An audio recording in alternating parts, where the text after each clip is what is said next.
Rarely were lynchings and brutal murders like this actually prosecuted with real justice. And people knew that. White people knew that throughout the South, they could kill a black person and get away with it, which is how so many thousands of black people came to be lynched in the century following the Civil War. And this terror was intentional. So that's from Crash Course talking about Emmett Till. I'll give you a link down below. So the reason why I wanted to talk about this is because he mentioned that after the Civil War, a whole bunch of black people started getting attacked. And that's what I've been saying for the longest time. Once we got out of slavery, it was much easier to attack a black person because we are not property anymore. When you're not property, there's no accountability. The slave owners won't be protecting you anymore.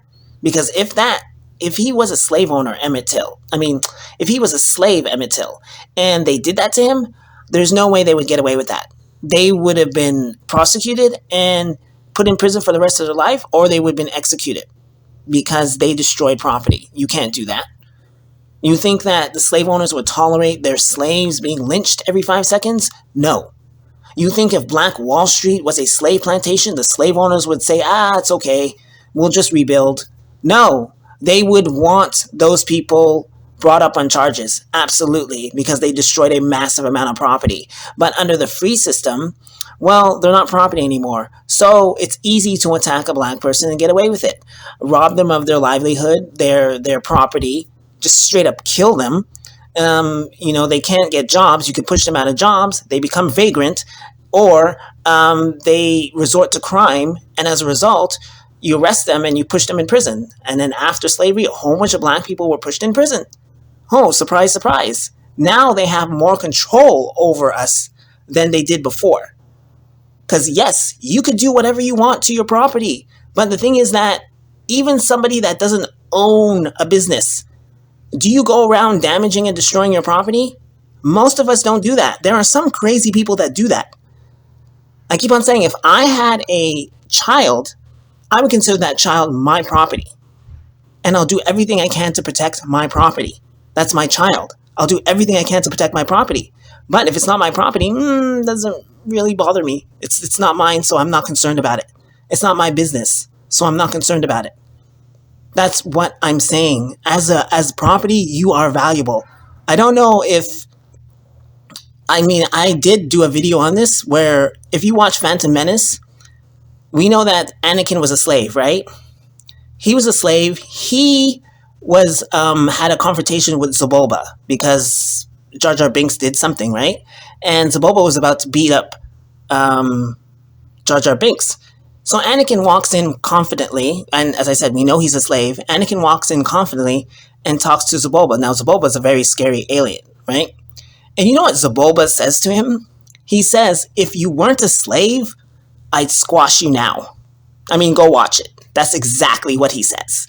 And it's like, well, yeah, because he's property. If he messes with Anakin, his master will come with the authorities and go after Zabulba, and Zabulba will be in so much trouble. That's the same attitude under slavery.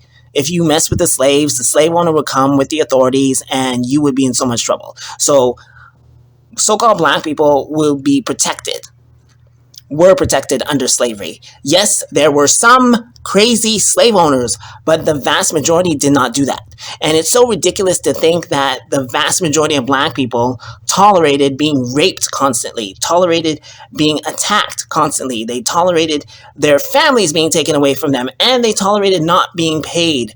What kind of people would tolerate that for, let's not talk about centuries, for decades? Who would tolerate that for decades? But apparently, black people are so feeble-minded and docile that they would allow themselves to be put through that. Like, no, they wouldn't. They would have burned down the entire South. They even tell us that prisoners have a certain amount of control over the prison. In prison documentaries, the prisoners have a certain amount of control over the prisons, but the prisoners now have way less freedom than slaves back then. But black people, so-called black people under slavery, they had no kind of control over the plantation because they're idiots, right? They're idiots. We were cooking for these people. We were taking care of their children. We were a huge part of the plantation. We were in family photos. But yet somehow we had no power whatsoever, no leverage whatsoever. I mean, the propaganda in the United States is just unreal when it comes to people that they don't like. So you have to get a clue, man. And I have to repeat this over and over again until people understand it, because there's a lot of people that don't understand what I'm trying to say to them, and it's very annoying. But I'm going to repeat it until people understand, because it's really annoying how they think that so-called black people didn't have a history, and we tolerated this kind of abuse for centuries without doing much of anything about it. It's ridiculous.